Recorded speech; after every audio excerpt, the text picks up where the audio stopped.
Skandali Epstein duket se ka tërhequr vëmendje të madhe në Britani, të madhe edhe për shkak të përfshirjes së ish princit Andrew, por edhe të ish zyrtarëve, ish kryeministrit, por edhe një shkrimë të Daily Mail, i cili hedh ide se Epstein mund të ketë qenë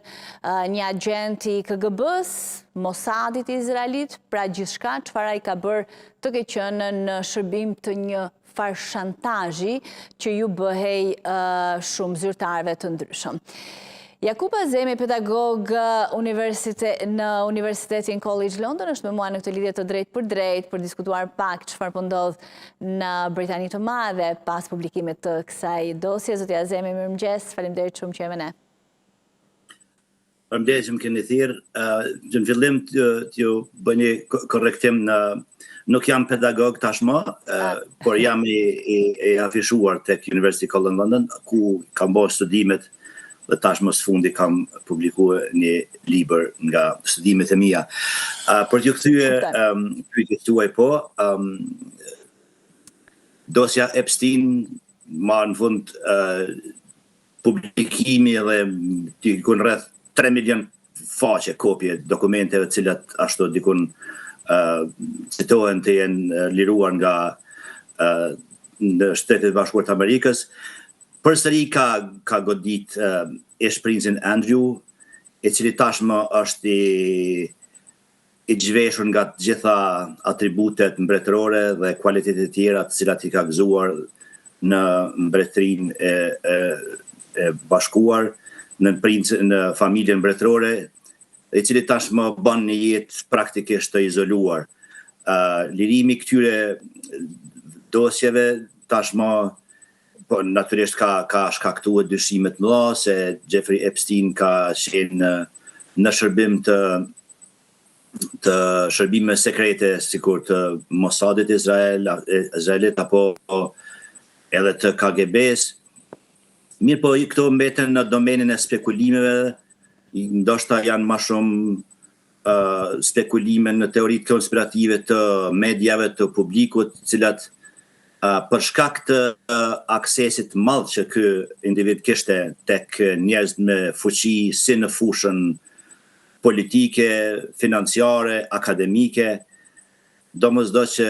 ato teoritë konspirative e lidhin ata me mundësitë të qenionit spion në shërbime. Zoti Azemi, një individ i tillë si mund të kishte gjithë këtë akses, sepse të pasur ka bota sot, por nuk është se kanë këtë akses tek zyrtarë të lartë, nga ish president të Asamblesë së Këshillit të Europës, edhe zyrtarë të tjerë. Pra, shumë zyrtarë me një akses edhe me një komunikim gati miqësor, personal me të. Pra, kjo ngrit pak dyshime, apo jo? Gjithsesi, këtu është edhe krejt ajo enigma se si ka arrit ky me pas një rrjet të tillë, një network, një miqësi me gjithë ata njerëz të fuqishëm nga, siç i përmenda, 3-4 fushat më të rëndësishme në jetën publike të jetës të shteteve, të bashkisë shteteve. Dhe ky akses te këto qarqe, te këta njerëz në pozita kyçe, këtë e bën më enigmatik edhe domosdoshmërisht që teoritë konspirative se ky duhet këtë qenë. Jo mund, po duhet këtë qenë në shërbim të një fuqie të madhe të agjensive të fshehta, është legjitim natyrisht. Por deri tani nuk ka evidencë, hard evidencë, si quajmë ne në jargonin akademik, nuk ka evidencë që ky të ketë qenë drejt për drejt i lidhur të ketë punuar për këto shërbime. Deri tani nuk kanë dëshmuar se ka marrë pagesa nga shërbimet zyrtare të këtyre shtetës, qoftë nga Mossadit, qoftë nga KGB. Mirë po, domosdoshmërisht 2 apo 3 pyetje shtohen, duhet shtrohen për me dalë deri në fund sagës e Jeffrey Epstein. Njëra është se kush e facilitoi, kush e ndihmoi këto në periudhë aq të gjatë për të jo qasur për viktimat, kryesisht vajzat e treja në mosh 3, ato nga mosha 13 vjeçare e tutje. Kush ka ditë që ky ka pas akses te këto viktima, tash duhet me quajt viktima, edhe nuk ka ba asgjë për me ndal, edhe pse ishte mbrojtur ky për aq kohë gjatë. Duhet kujtojmë që në vitin 2008, nëse nuk gaboj, ka pas një gjykim për Jeffrey Epstein në Shtetet e Bashkuara të Amerikës, dhe aty ai kishte arrit me lidhjet e tij, kishte arrit të marrë një aranzhim nga gjyqi, nga ato nivelet gjyqësore, që të mos ndigjet nga gjyqet federale, dhe kështu kishte kaluar me një ndëshkim pothuajse minimal 13 muaj apo diçka, të cilin e kishte kryer me shërbime të ndryshme. Natyrisht ky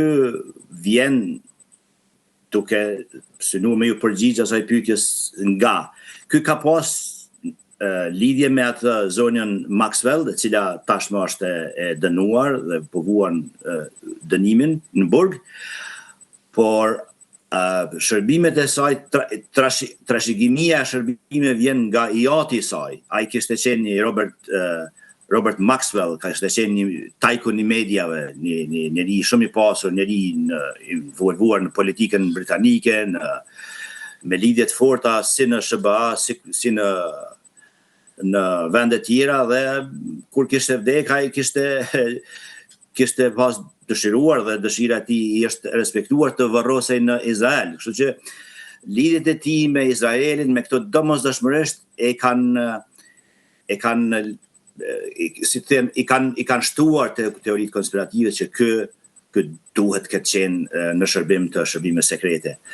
Si thash më herët, nuk ka evidencë deri tani, por lidhjet e tij aq të fuqishme me personalitet aq të mëdha, duke përfshirë edhe ish-kryeministrin Ehud Barak, domosdo që i japin legjitimitet këtyre teorive. Mirë, duket se e gjithë vëmendja në fakt është e përqendruar tek ajo çfarë përmbajnë dokumentet e publikuara tek skandalet, të cilat në fakt janë të tilla, të përfshirjes kryesisht të personave që janë edhe personalitete publike, politikanë e të tjerë. Por, a mendon se duhet hetuar edhe aspekti tjetër, pra që ky ishte thjesht një njeri që po e përdorte këtë, një manjak, po them, që po e përdorte gjithë këtë histori për vete dhe për të fituar ndoshta edhe një farë